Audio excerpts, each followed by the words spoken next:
Hello, hello, hello. Welcome to the first ever Unsolicited Career Advice, where me and my beard scour the internet for career questions that you weren't asking us and answer them anyway. Let's do this. Question number 1. How long does an employer look at a resume before making a decision? Here are a few things that you can do in 6 seconds. You can compliment your dog.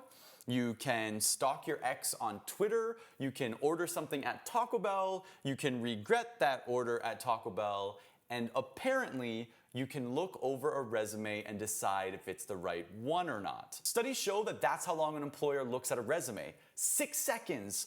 Think about that for a second. That's shorter than an Instagram video.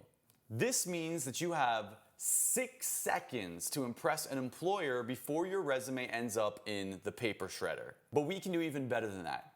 Raise Your Flag calls it your 3-second commercial. And what that means is putting your skills front and center on your resume so that your potential employer gets the picture without having to comb through the rest of it. It usually includes like your strengths, a couple of key points about yourself, and what you want to do for that company. Who needs 6 seconds? Question number 2. How many times should I try to contact an employer before I give up? Nobody likes a clingy girlfriend. Or boyfriend. Okay, with the exception of Velcro, nobody likes a clingy anything.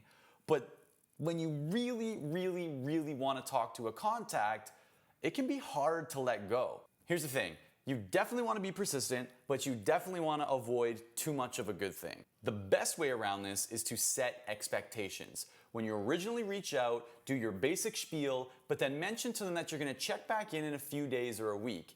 That way, you can reconnect without feeling too creepy. And at the same time, that gives your contact a chance to say that she hasn't looked at your resume or that she hasn't made a decision yet. Either way, you're not left hanging. But here's the deal. If you go like a month and 3 or 4 contacts without hearing back from her, it's probably best to move on. Question number 3, how can you transition into a career with no experience? So you want to become a wedding DJ. You're fantastic with crowds and you know that your version of YMCA will get the crowd bumping. Only problem is you have no idea what it takes to become a wedding DJ aside from maybe wearing novelty hats and actually liking weddings. So what's a person with no real experience supposed to do? You're supposed to get to work. Step number 1 is find people who are doing what you want to do. Reach out to them, offer to take them out for lunch or buy them a coffee. Sit down with them, chat with them, and ask them the questions that you have. Offer to be their wingman. By volunteering for them, you'll learn everything that you need to learn to break into that business. That way, when you're ready to jump on stage on your own, you have the experience and you have the support network, even if you've never spun the Macarena or Whitney Houston as a solo DJ. Question number 4. Is it okay to add my boss to Facebook? Well, that depends on who you work for. Bosses that would be okay to add to Facebook? Rick Ross? Shoutout to all the pears. Ellen DeGeneres? And those 2 llamas that escaped and became internet celebrities. Bosses that would not be okay to add to Facebook? Donald Trump? Your grandma who still calls it the Facebook? And of course, Grumpy Cat. Look, we live in a hyper-social, hyper-connected world. And sure, your boss seems like an absolute no-brainer for a Facebook friend. But before you click that friend request button, here are a few questions that you might want to ask yourself. Question number 1. What kind of relationship do you actually want with your boss? Strictly professional or super casual? Right? Adding your boss to Facebook gives her a whole new glimpse into your life, which not only means those pictures that your friends are uploading and tagging, but those naked baby pictures that your mom uploaded and tagged.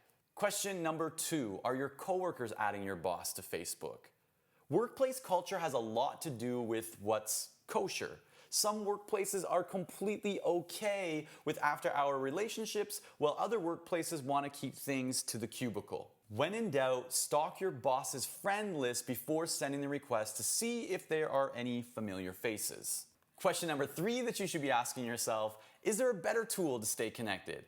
Some workplaces use communication tools like Slack or HipChat, or they keep all their communication on LinkedIn. That more professional tool might actually be that happy middle ground between building relationships and getting too comfortable. And finally, question number 5, does job security outweigh job satisfaction? Okay, so let's do this. Imagine a football player watching the game tapes before their next game. They do it so that they can hone in on the things that they do right so they can build on it moving forward. Not every play is perfect, but it's a work in progress. Job satisfaction is kind of like that. Chances are you're not going to land your OMG dream job right out of high school, but you can put together a highlight reel from just about any position. So you're in an entry-level retail position, but you really want to be in customer service or management. You make the decision to go to work, bust your butt, give killer customer service. The manager takes notice, bam, gives you a promotion to assistant manager.